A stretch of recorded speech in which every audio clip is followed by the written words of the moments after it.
You feel me? And my pops was always known as like a spook. He was somebody like you don't play with in no organization. You feel me? And I always thought like, man, that's what a man is. You feel me? That's how a man is respected. That's how a man is feared. That's how a man moves when he talks to people.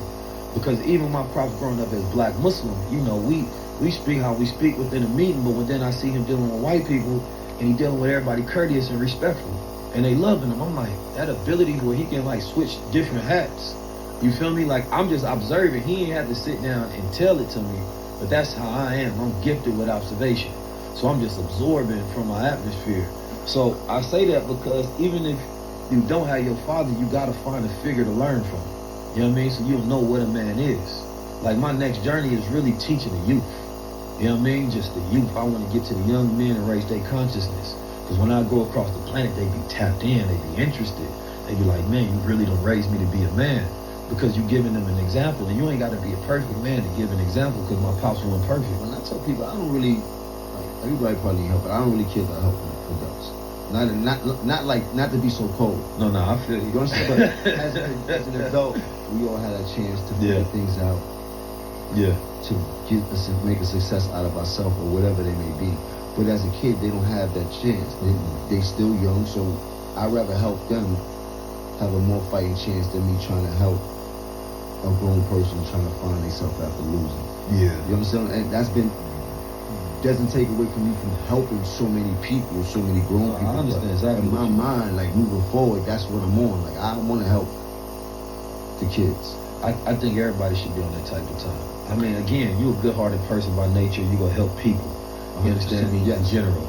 I don't know why I think I'm cold like that, but you heard what he said, like, you're good-hearted, you want to help people, but when you directly focusing on something, I want to directly focus on them kids like you're saying. Like when you was with Kai and you intentionally, let me make sure I leave him with some guidance. Mm-hmm. Like that's what I respect, because I feel like everybody in their mind should be intentional. This is a generation with a lot of power.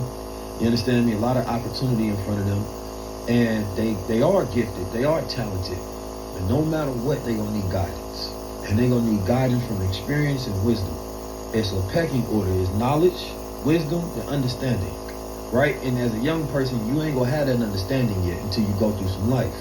So you have to get that guidance, because our community was always an oral history to where the elders pass it down to the youth by talking to them. We had barbershops. Barbershop were spaces of intellect to where you can learn politics, you learn community, you learn how men think about other men, about women, how they speak to each other. You understand me? It was dialogue, not gossip. They was ciphering, they was building. You feel me? They was getting real knowledge. Then back in the day, if we take it further, they used to have coffee shops. Coffee shops were spaces of intellect where they would share, gain knowledge, wisdom, and understanding as well. What happened is we destroyed all of the spaces. It became social media. You feel me? So now when you get the opportunity to be in front of the youth, you gotta give them game. You gotta give them some guidance on, like, whether they want to hear it or not, they gonna listen. And when they hit rock bottom or they in need of some guidance, you gonna remember, damn, what bro say? How I'm supposed to move in this type of situation? Because that's what they missing. They don't know how to move in different situations. How do we talk to women? How do we handle money? How do I handle myself as a man? What happens when I feel fear? You understand me? How do I shake another man's hand? You understand me? When I'm dealing with people who not of my kind? You understand me? How do I walk in that room confident, knowing I still got value? You right? How do I develop a level of consciousness as people go try to play with me? You feel me? How do I go through a loss and then jump back to remind myself of who I am and be like, it's okay? How do I talk myself through that? How do I talk myself off the ledge? You feel me? Like that inner voice, when you hear a real man and you watch a real man, you emulate that. So wherever you missing, that's where that example will start fitting in for you. Like, man, I would have never known how to do, but I seen how Jim moved in this situation. That's how I'm gonna move. Then when you get experience, you can start tweaking it. Like, all right, this is actually how I like to move in this situation. And then you start to become your own man. You made a whole lot of sense. A whole lot of sense. I'll be trying to.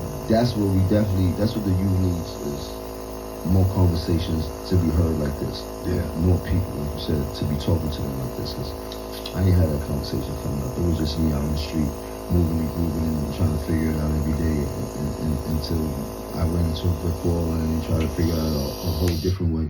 So moving forward, I've been telling myself, when I go, I want people to know that I gave more than I took, because I'm a taker, and I'm still taking. You know what I mean? And with that being said, that should give me enough to keep giving and things like that and keep the wheel turning. But me as a man, like we was talking about father, so me looking back now and moving and becoming a grown man and have a son, it's like I've been trying to do everything that my father couldn't do for me. But subconsciously, when I'm moving, I'm hoping my son is watching my movements, not just who I am as a man. Like you said, watching me get up every day, going to work, watching me take care of the family, watching me paying the bills, watching me going to the gym, all these things. I hope he's watching and observing and soaking up, because I tell him I got him here working in the building. Everything I'm showing you is for me I pray that if anything were to happen to me, or if I can't do it, I'm depending on you to move how we move and things like that. And I was telling him yesterday, so he got separated while we was in the concert and shit like that. He was like, "You could have got ahead." And I was telling him, like, you'll never see Farrakhan's son move without Farrakhan. Yeah. Tell you that story later and shit like that, you know what I mean? So it's like certain things I be trying to show him without, you know, but you understand what I mean. Oh, 100%. When I told him that and shit like that, you know what I mean? Now that's like, you can say what you want to your son, but he gonna just watch you. You know what I mean? Your words are always your action to a young man, because that's how we learn, we observe. You feel me? We want to become our fathers, right? Naturally, instinctively as young men. That's why when we grow up in a household where you just have your mother raising you, sometimes she might talk about men a certain way and you might internalize that as your own emotion, right? Not realizing that's not the way I think, that's the way my mom's felt, right? That's why it's dangerous for have a mother who talks about men in a negative way, right? Because you don't know if that's your thoughts or hers, right? Then you start to emotionalize the world like your mother instead of like a man. So if you have a character in your life as a man that's outside, then you see the opposite, like, wait, that's how my mom would handle it. That's how a man handle it. Now I know the difference, right? But sometimes young men grow up so much with their mother, they think that's how you're supposed to handle it. So they become more of a strong woman than a man. I totally agree, but I grew up with my mom's was different. Well, I'm not saying that everybody. Listen. Sure. Listen. So my mom's is different, but it still has a fucked up effect. Yeah. So as a mother raising a child inside the middle of the craziest neighborhoods in New York City is like, she teaching me violence off top. Somebody play with you, you get with them. You can't beat them, you pick some up, you get with them. But I don't have a father, so she's trying to be right. She's trying to make up for that. And a lot of them things wasn't the way that wasn't what I should have been taught. Right. But Pops probably would have told you, but in a different way. But she had to throw the extra on top of it. Because I'm her baby boy, and she don't want nothing to happen. So she's trying to tell me the remedy that she think is right for me to win all my battles while I'm growing up in these streets, coming as a man. And it was just like, and a lot of that was that. With her, like, all the lessons were very aggressive and very harsh, because she's trying to take the place of me not having a father when she's talking to me and shit like that. So it was like, I was blessed to be able to escape a lot of things that could have bring me down.